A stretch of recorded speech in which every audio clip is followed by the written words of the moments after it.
Rydym am i bawb gael gofal sydd o'r un safon uchel. Yn seiliedig ar adborth, rydym wedi datblygu 3 chynnig sy'n cynnig gwasanaethau diogel, cynaliadwy, hygyrch a charedig i'r dyfodol. A thros y 12 wythnos nesaf, mae angen i ni glywed eich barn neu unrhyw syniadau newydd. Rydym wedi gwrando arnoch ac wedi penderfynu bod angen i ni ddod â gofal yn nes at eich cartrefi a'ch cymunedau.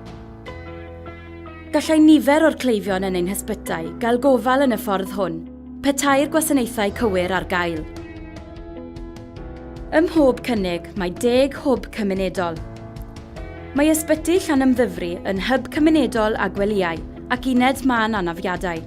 Mae ysbyty Aberteifi yn hyb cymunedol heb welyau ond ag uned man anafiadau.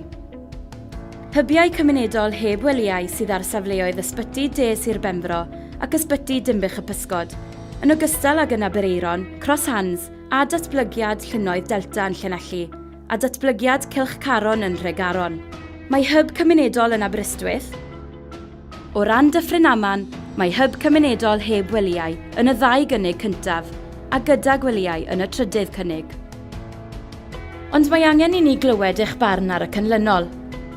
Pa leoliadau, pa wasanaethau, pa ddarparwyr.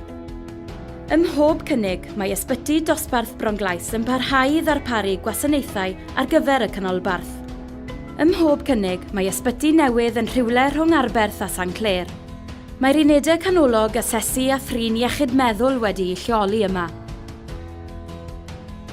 Yn y cynnig hwn, ceir prif ysbyty newydd ar gyfer gofal brys a gofal wedi'i gynllunio, ysbyty cyffredinol dosbarth Bronglais, ysbytau cymunedol ar safleoedd ysbytau Glangwili, Tywysog Philip a Llwynhelig. Mae i'r cynnig hwn y fantais o gael ysbyty newydd i helpu i ddarparu gwell gofal a denu staff newydd, ond yn golygu bod rhai staff a chleifion yn teithio ymhellach i gael gofal brys a gofal wedi'i gynllunio.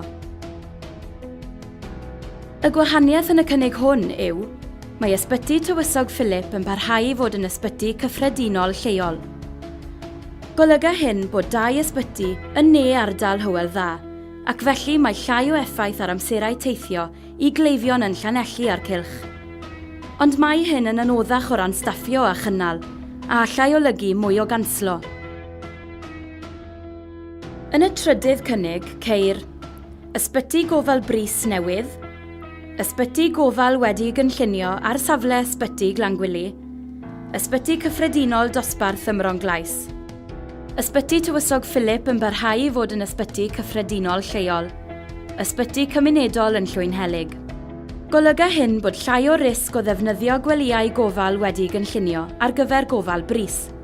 Fodd bynnag, gallai pob un o'n heriau o ran staffio barhau, a allai olygu'r un lefel o ganslo ac oedi a nawr, a llai o arian ar gyfer gwasanaethau cymunedol. Ein cred ni yw bod llawer o fanteision i bob un o'n cynnigion yn cynnwys mynediad gwell at ofal brys a llai o ganslo. Ond maen nhw'n golygu mwy o deithio i rai pobl, yn cynnwys yr rheini sydd heb gerbyd na mynediad at drafnidiaeth cyhoeddus. Gallent effeithio ar rai o'r bobl fwyaf agored i niwed yn ein cymdeithas, yn cynnwys pobl hŷn, pobl ag anableddau, plant a menywod beichiog.